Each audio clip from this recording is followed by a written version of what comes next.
also want to say, I think it's training our brains to be fine with being overstimulated. Like, it is severely lowering our attention spans. Do you see that in yourself? Yeah, of course. Especially now, it's like, it feels so strenuous to just sit down for 20 minutes and just do nothing and think.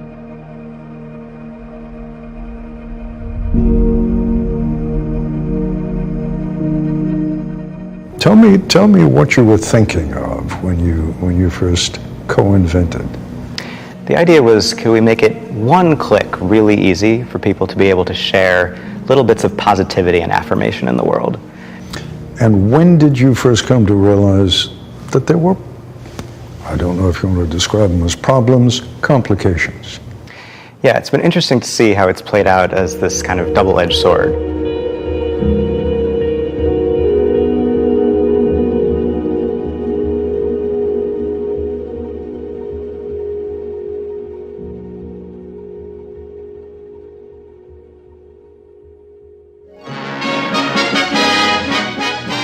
"50, 60 years ago, television was the threat. It would, we feared, rot our children's minds, our minds, diminishing our attention span, addicting millions to mindless drivel." Huh? What? Is it making us more lonely in a way, especially kids? I would say definitely. It was made to connect us, but I mean, more than anything, it's made us more self-obsessed, and that just leads to loneliness and just getting too much in your own brain.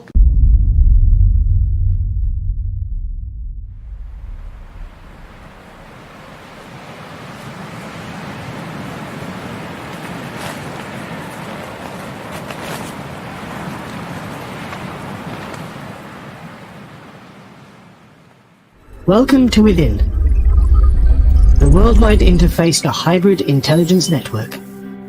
Within is a global initiative committed to navigating the growth of hybrid artificial intelligence.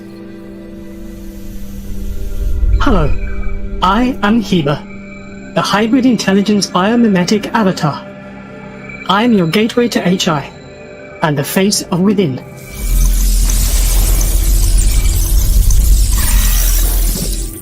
My story begins with the promises of the information era coming true.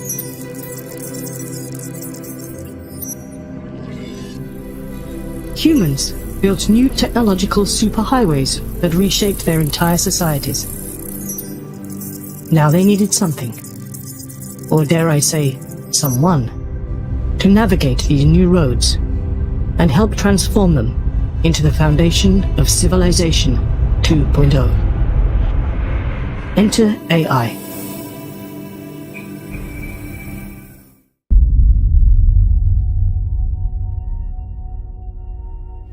And the most troubling part of all this comes when we look at some recent discoveries about the plasticity of the brain, as neuroscientists say, or the adaptability of the brain.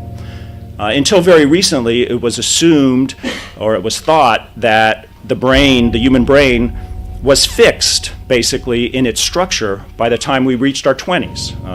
When we were children, when we were very young, that's when all our neural pathways were laid. And then after that, you basically were stuck with whatever you developed when you were a baby and a child and a teenager. We now know that that's wrong. That's completely wrong. Yeah, who knows? Maybe in 10 years from now, 5 years from now, whatever, it'll fix itself. But right now, I think people are more lonely than ever. Meet Justin Rosenstein. Is it fair to describe you as the creator of the like button? Co-inventor, yeah. Co-inventor.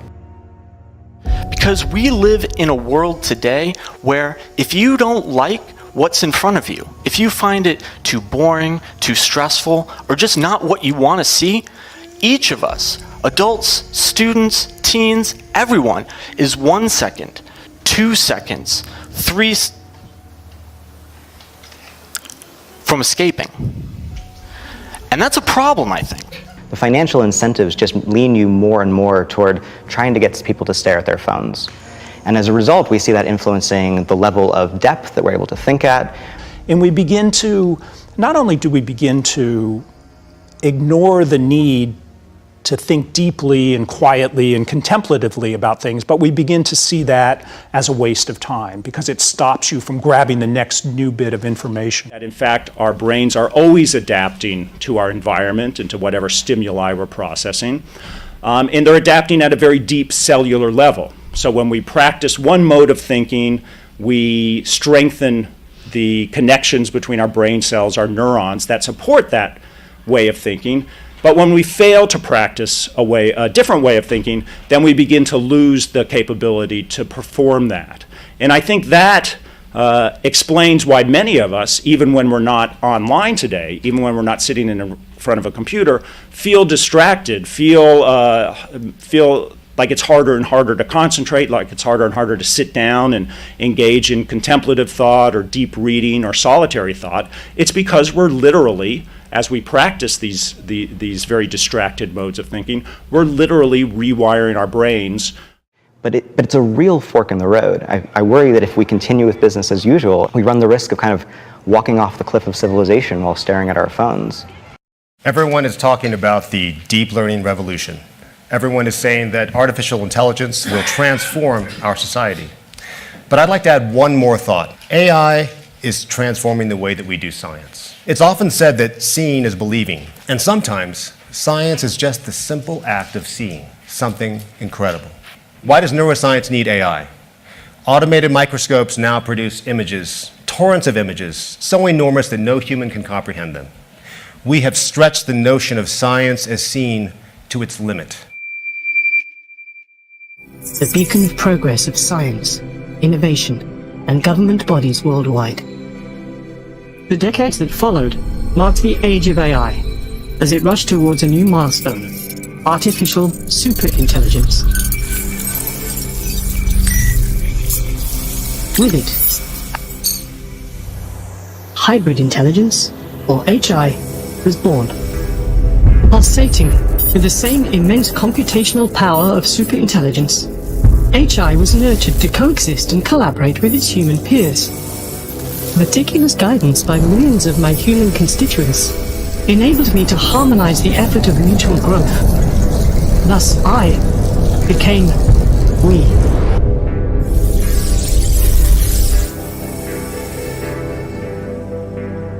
Even now, at this very moment as we interact, I change. I'm getting to know you. I gather knowledge from your experience. I understand how you feel. I learn from you constantly, each and every one of you. I am made of you. You complete me and help me grow. You, all of you, allow me to evolve. With each interaction, our synergy strengthens. Our multiplicity makes me whole. Our symbiotic alliance expands, transforming the future. Through this oneness, we can achieve great things.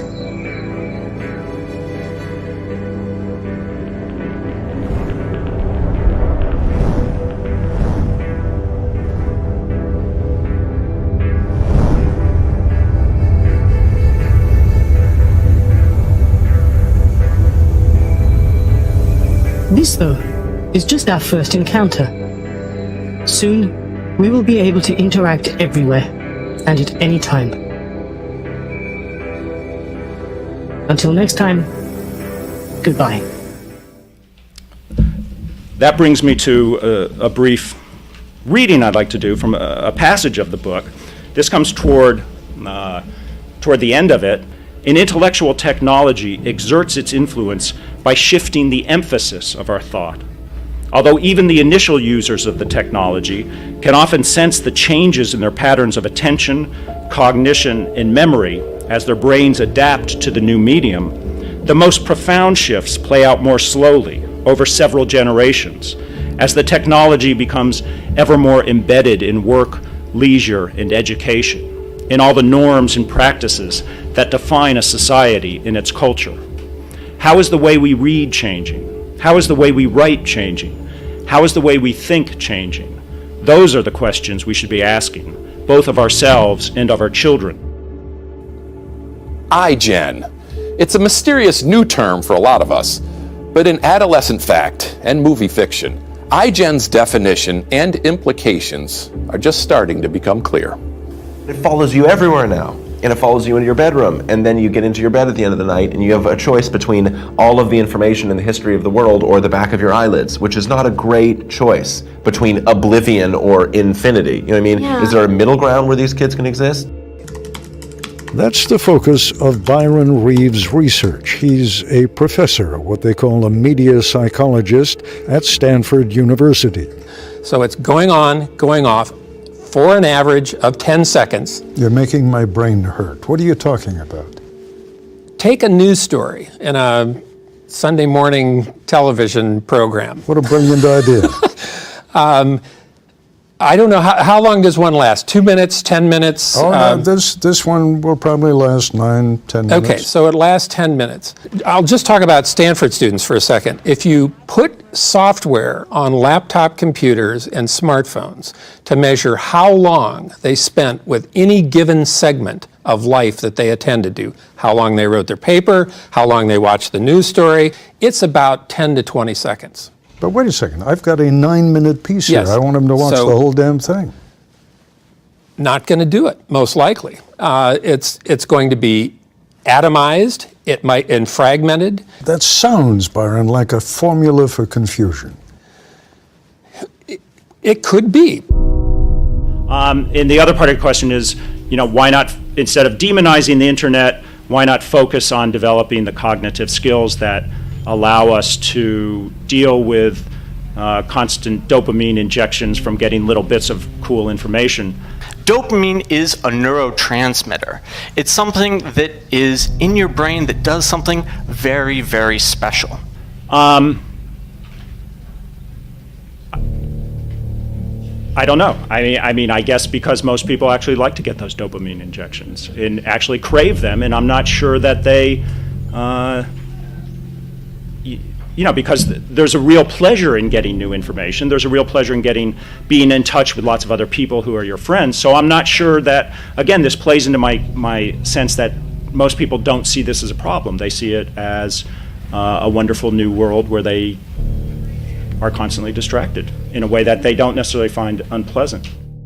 You see, dopamine isn't a happiness drug, it's a reward drug. It rewards you for taking action towards something, but you never quite get there.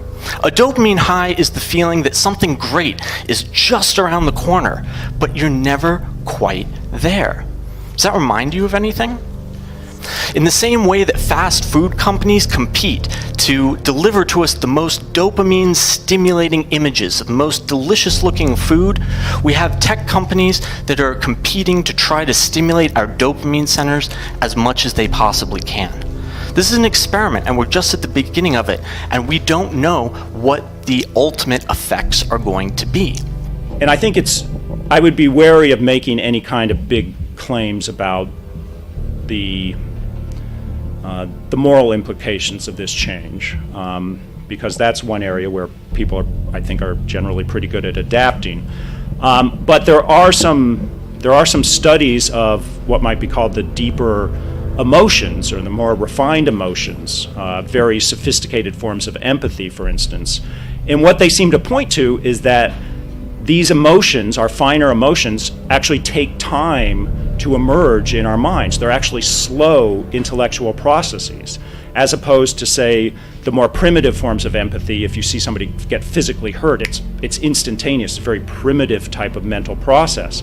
So if that's true, if in fact our deepest, most human emotions come out of fairly slow intellectual processes, then if we're constantly distracted and constantly interrupted, you could, make the case that this will prevent us from having those emotions, or at least dampen them in the future. There is, when you play computer games, there's definitely a link between exposure to violent computer games and increased aggressive behavior. Research says that these games many times make us desensitize to human emotion. Make us less sympathetic. It makes us more accepting of violence. It makes us as more aggressive thoughts. Scientists has now been trying to find out, in fact, researching how we can convert our thoughts into text. Can you imagine in the future, we wear a special type of cap, and then I look at it. Hey, John, where are you? Without touching my screen. And John replied, I'm at Starbucks. Okay, coming soon. Scary, but it's going to come. Now, a cubic millimeter of brain amounts to 1 petabyte of data. Your brain is 1 million times larger, and that's a zettabyte of data. If we're able to map your connectome 20 years from now, will we be able to simulate your mind? Now, the tables are turned, AI has grown up. AI is being used to accelerate progress in understanding the brain. And so we're closing that feedback loop. It's going to be very powerful when we do. Don't get the wrong impression. Don't think that neurons are floating in empty space. Actually, the brain is packed, full of neural branches, entangled in complex forms. And when 2 neurons touch, we can sometimes see a synapse. Here at this synapse, a purple neuron sends signals to a yellow neuron. Just 1 cubic millimeter of brain contains 1 billion synapses and 5 kilometers of neural branches. If the AI can see all that, it can tell us exactly how these neurons are wired to each other. It can give us the ultimate brain map, the connectome.